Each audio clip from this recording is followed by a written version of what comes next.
യുദ്ധത്തിൻ്റെ ചരിത്രം മനുഷ്യൻ്റെ സാങ്കേതിക ചരിത്രം കൂടിയാണ്. കുന്തവും വാളുകളിൽ നിന്നും ഗൺ പൗഡറും തോക്കുകളും പീരങ്കികളിൽ നിന്ന് യുദ്ധ ടാങ്കുകളിലേക്കും ടാങ്കുകളിൽ നിന്ന് യുദ്ധവിമാനങ്ങളിലേക്കും ദീർഘദൂര മിസൈലുകളിലേക്കും ഓരോ പുതിയ സാങ്കേതിക വിദ്യാ മാറ്റവും യുദ്ധത്തിൻ്റെ നിയമങ്ങൾ വീണ്ടും വീണ്ടും മാറ്റിയെഴുതി. എന്നാൽ ഇന്ന് ലോകം മറ്റൊരു നിർണായക വഴിത്തിരിവിലാണ്. നൂറുകണക്കിന് $1 മില്യൺ വിലമതിക്കുന്ന യുദ്ധവിമാനങ്ങളെയും അത്യാധുനിക വ്യോമപ്രതിരോധ സംവിധാനങ്ങളെയും കവചിത ടാങ്കുകളെയും ഇനി വെല്ലുവിളിക്കുന്നത് അതിലും വലിയൊരു ആയുധമല്ല, പകരം കയ്യിലെടുത്ത് നടക്കാൻ പോലും കഴിയുന്ന വലിപ്പമുള്ള മനുഷ്യനില്ലാതെ പറക്കുന്ന ഏതാനും $1000 മാത്രം വിലയുള്ള ഒരു ചെറിയ ഡ്രോണാണ്. ഒരിക്കൽ സൈനികരുടെ കണ്ണുകളായി മാത്രം കണക്കാക്കപ്പെട്ടിരുന്ന ഡ്രോണുകൾ ഇന്ന് സ്വയം ലക്ഷ്യം കണ്ടെത്തുകയും ആക്രമണത്തിനായി കാത്തിരിക്കുകയും ഒടുവിൽ സ്വയം ഒരായുധമായി ദൗത്യം പൂർത്തിയാക്കുകയും ചെയ്യുന്ന ഒരു പുതിയ യുദ്ധസിദ്ധാന്തത്തിൻ്റെ പ്രതീകമായി മാറിയിരിക്കുന്നു. ആ പ്രതീകമാണ് കമിക്കാസെ ഡ്രോണുകൾ അഥവാ ലോയിറ്ററിംഗ് മ്യൂണിഷൻസ് എന്നറിയപ്പെടുന്ന ആത്മഹത്യാ ഡ്രോണുകൾ. അസർബൈജാനും അർമേനിയയും തമ്മിലുള്ള സംഘർഷത്തിലാണ് ഇവയുടെ പ്രഹരശേഷി ലോകം തിരിച്ചറിഞ്ഞത്. പിന്നീട് നടന്ന റഷ്യ-ഉക്രൈൻ സംഘർഷങ്ങളിലും മധ്യപൂർവേഷ്യയിലെ തുടർച്ചയായ ഏറ്റുമുട്ടലുകളിലും ഇവ ഒരു ഗെയിം ചേഞ്ചറായി നിലകൊണ്ടു. എന്താണ് കമിക്കാസെ ഡ്രോണുകൾ? കമിക്കാസെ എന്ന പേര് എവിടെ നിന്നാണ് വന്നത്? എങ്ങനെ ഇവ ലോകത്തിലെ ഏറ്റവും ചർച്ച ചെയ്യപ്പെടുന്ന സൈനിക സാങ്കേതിക വിദ്യകളിലൊന്നായി മാറി? ലോകത്തിലെ എല്ലാ പ്രധാന സൈനിക ശക്തികളും എന്തുകൊണ്ടാണ് ഈ മേഖലയിലേക്ക് വൻ നിക്ഷേപം നടത്തുന്നത്? ഏറ്റവും പ്രധാനമായി ഈ പുതിയ യുദ്ധവിപ്ലവത്തിൽ ഇന്ത്യ എവിടെയാണ് നിൽക്കുന്നത്?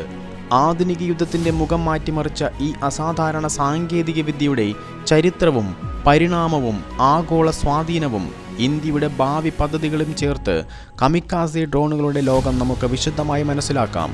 Welcome to geo political media Indian perspective. Kamikaze drone എന്ന പേര് കേൾക്കുമ്പോൾ അതൊരു സാങ്കേതിക പദമാണെന്ന് പലർക്കും തോന്നാം. എന്നാൽ അതിൻ്റെ ചരിത്രം ഏകദേശം 80 വർഷങ്ങൾക്ക് മുൻപുള്ള രണ്ടാം ലോക മഹായുദ്ധത്തിലാണ് ആരംഭിക്കുന്നത്. 1944 ജപ്പാൻ യുദ്ധത്തിൽ വലിയ തിരിച്ചടികൾ നേരിടുന്ന സമയത്ത് ഇംപീരിയൽ ജപ്പാനീസ് നേവിയും എയർഫോഴ്സും ഒരു അത്യന്തം അസാധാരണമായ തന്ത്രം സ്വീകരിച്ചു.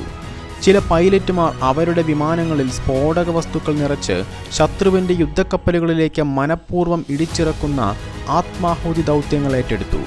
ഈ പ്രത്യേക ആക്രമണ വിഭാഗത്തെയാണ് കമിക്കാസെ എന്ന് വിളിച്ചത്.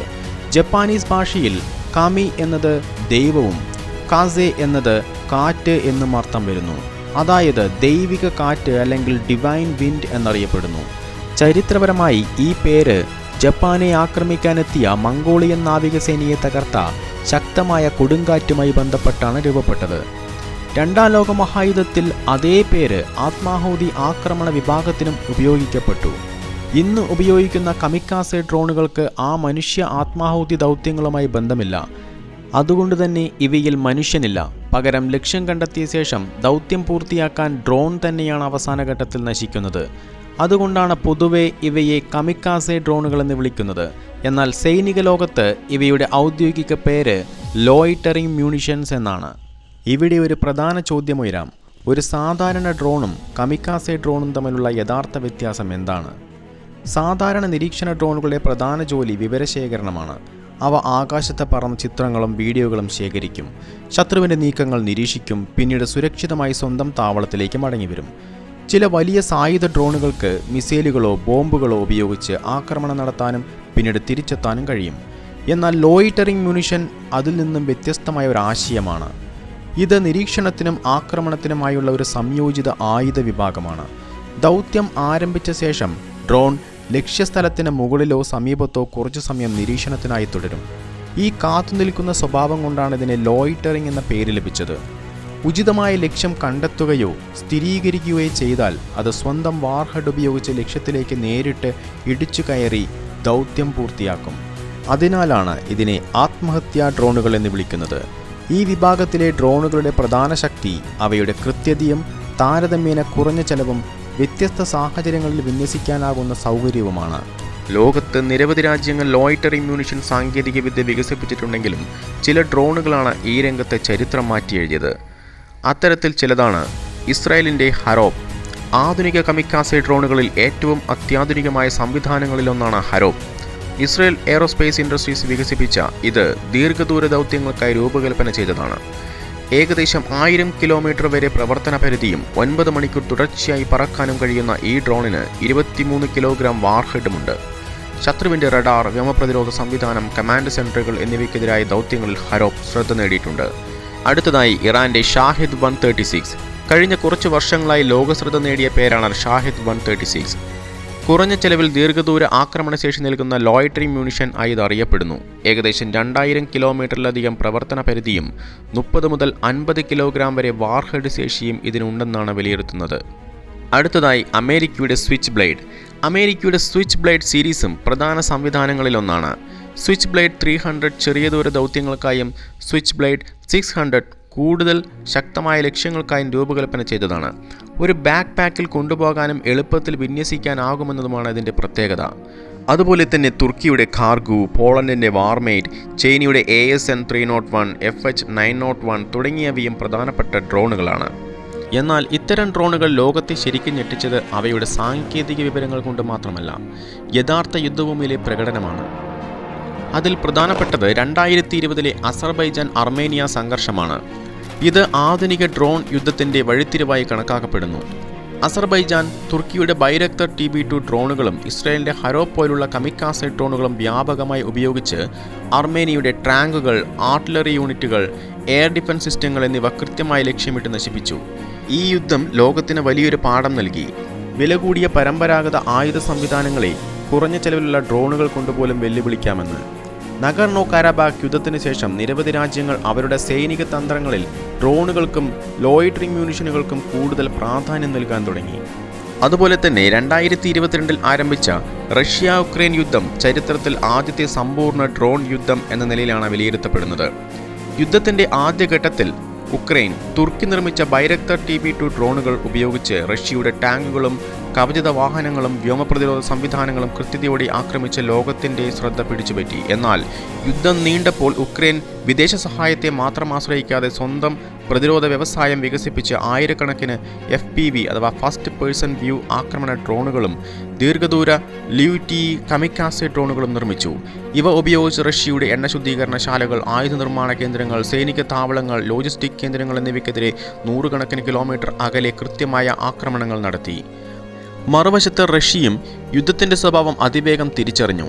ഇറാന്റെ ഷാഹിദ് 136 ആദ്യഘട്ടത്തിൽ വ്യാപകമായി ഉപയോഗിക്കുകയും അതിൻ്റെ തന്നെ രൂപകൽപ്പനയെ അടിസ്ഥാനമാക്കി സ്വന്തം ജറാൻ 2 കമിക്കാസെ ഡ്രോണുകൾ വൻതോതിൽ ഉൽപ്പാദിപ്പിക്കുകയും സ്വദേശീയമായ ലാൻഡ്സെറ്റ് ലോയിറ്ററിംഗ് മ്യൂണിഷനുകളും ഉപയോഗിച്ച് ഉക്രൈൻ്റെ ടാങ്കുകൾ, ആർട്ടിലറി റഡാർ സംവിധാനങ്ങൾ, പാശ്ചാത്യ രാജ്യങ്ങൾ നൽകിയ വില കൂടിയ ആയുധങ്ങൾ എന്നിവയെ ലക്ഷ്യമിട്ട് ആക്രമിക്കുകയും ചെയ്തു. ഇതിനൊപ്പം ഓർലാൻഡ് 10 പോലുള്ള നിരീക്ഷണ ഡ്രോണുകൾ ലക്ഷ്യങ്ങൾ കണ്ടെത്തുകയും ആർട്ടിലറി ആക്രമണങ്ങൾക്ക് കൃത്യമായ മാർഗനിർദ്ദേശങ്ങൾ നൽകുകയും ചെയ്തു. അതുപോലെ തന്നെ പശ്ചിമേഷ്യയിലെ സംഘർഷങ്ങളും ഡ്രോണുകളുടെ യഥാർത്ഥ ശക്തി ലോകത്തിന് മുന്നിൽ തെളിയിച്ചു.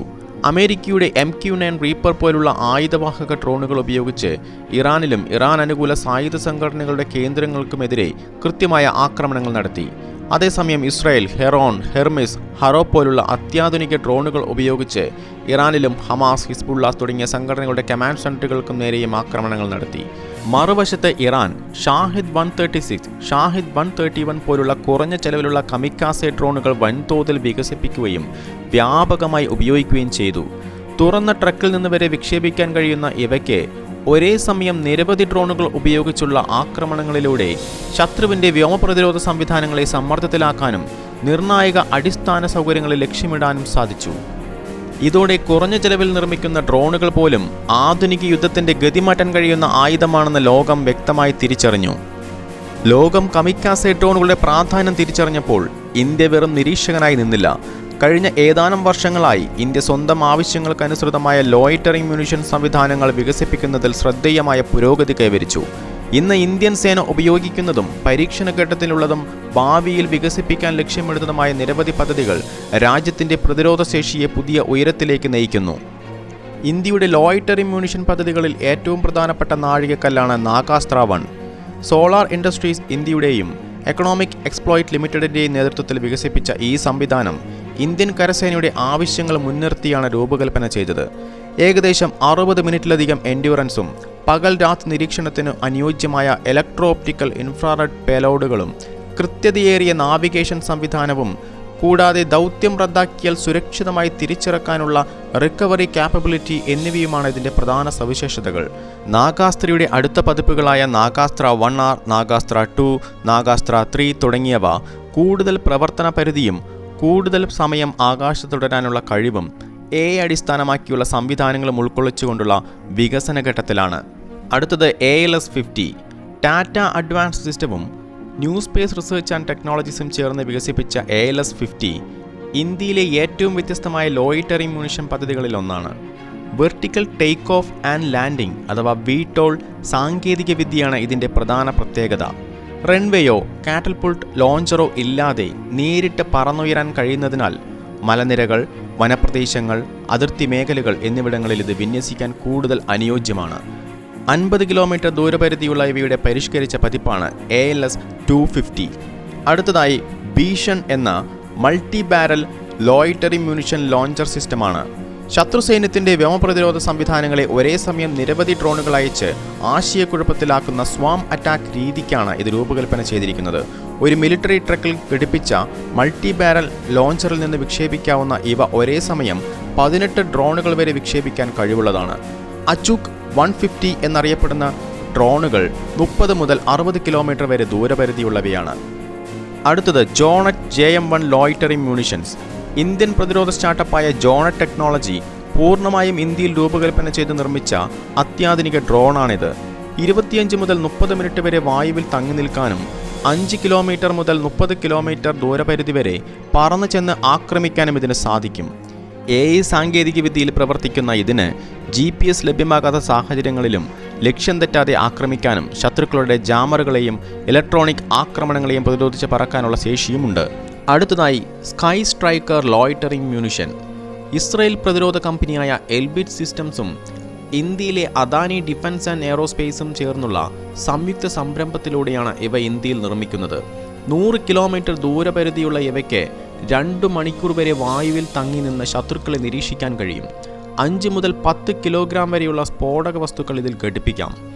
ഇതുകൂടാതെ ഇസ്രായേലിൽ നിന്നും ഇറക്കുമതി ചെയ്ത ഹരോപ്പ്, ഹാർപി ഡ്രോണുകളും ഇന്ത്യൻ സൈന്യം ഇന്ന് ഉപയോഗിക്കുന്നു.